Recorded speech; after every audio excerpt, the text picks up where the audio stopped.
What's up guys, and welcome back to the Gamebreakers World Cup Diary. We are now in the semi-finals of the 2014 FIFA World Cup. The tournament is nearly over. We're down to 4 teams: Germany, Brazil, Argentina and the Netherlands. You know, obviously the 4 best teams in the competition, obviously because of the 4 remaining teams in the competition. But looking at it this way, the last time Brazil faced Germany in a World Cup was the 2002 World Cup final, which Brazil won. The Netherlands got to the final in the last World Cup in 2010, and Argentina were one of the favourites to go all the way. So, you know, well, Brazil were one of the favourites to go all the way along with Germany, and obviously, you know, the Netherlands were pretty decent. They were on a pretty decent run in the last World Cup, or leading up to it anyway, and they've sort of, you know, they fell on the wayside a little bit, but picked up that momentum again coming into this World Cup. So, you know, all 4 teams were, you know, raring to go and all look strong going into this World Cup. So let's sort of run down the semi-finals, shall we? Germany, you know, typical German football they've played, that attacking style, you know, in-your-face style. You know, there's not more else I need to say, really, about the Germans.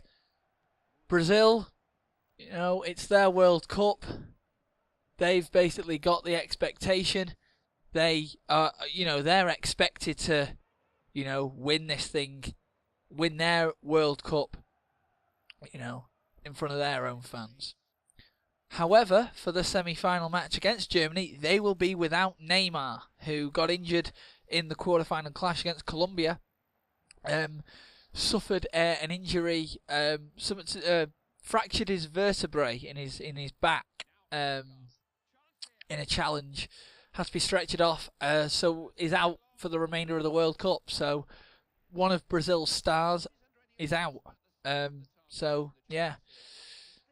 But the manager, Luis Felipe Scolari, has said that Brazil can cope without Neymar. So let's see if they can when they face Germany in their semi-final clash. The other semi-final clash, the Netherlands-Argentina. Di Maria is out with a thigh injury. But if Argentina do get to the final, he has been, you know, he may play, or even in the 3rd place playoff match.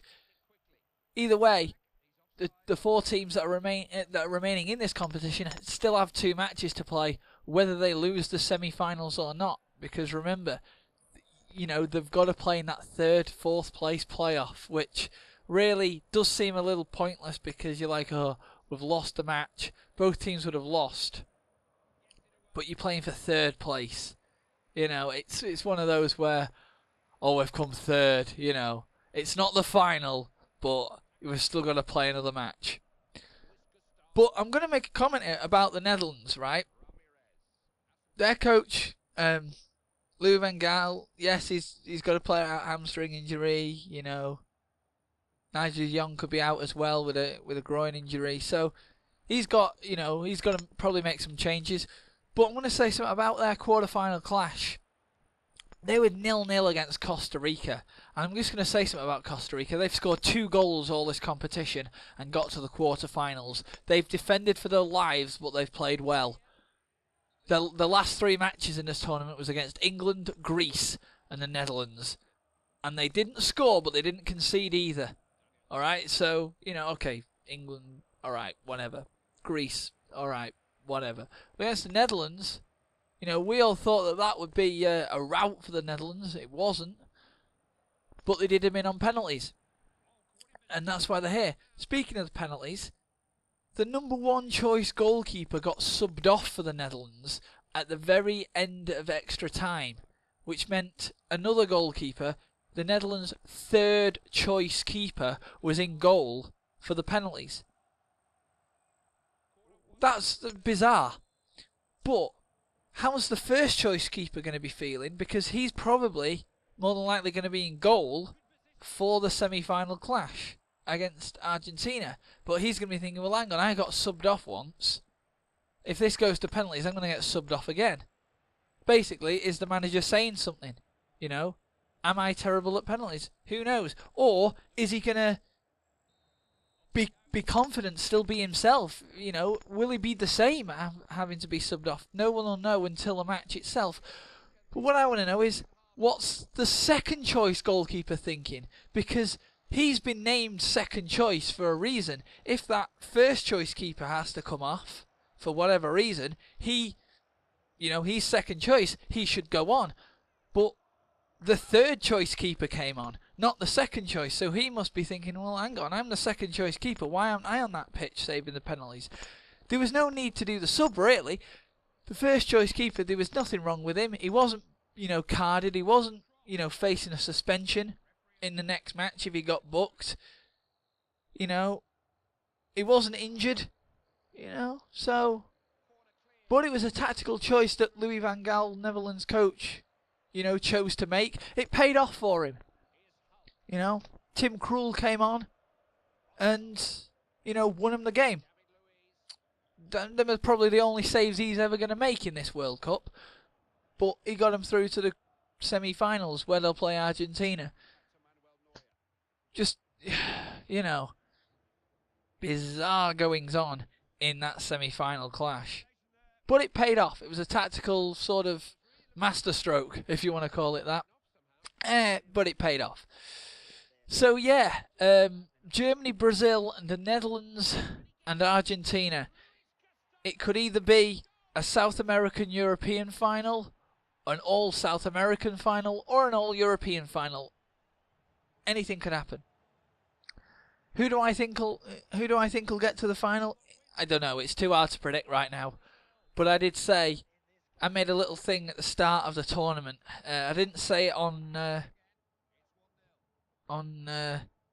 video, but I wrote it down on a piece of paper and put it in an envelope and said, that's who my semi-finalists will be. And I'm going to reveal, I put Germany, Argentina, Brazil. I put those down. Okay. Did I put Argentina? Yeah. Those three I put down. Can't remember who my fourth choice was, but I put Belgium down as a wild card. Okay.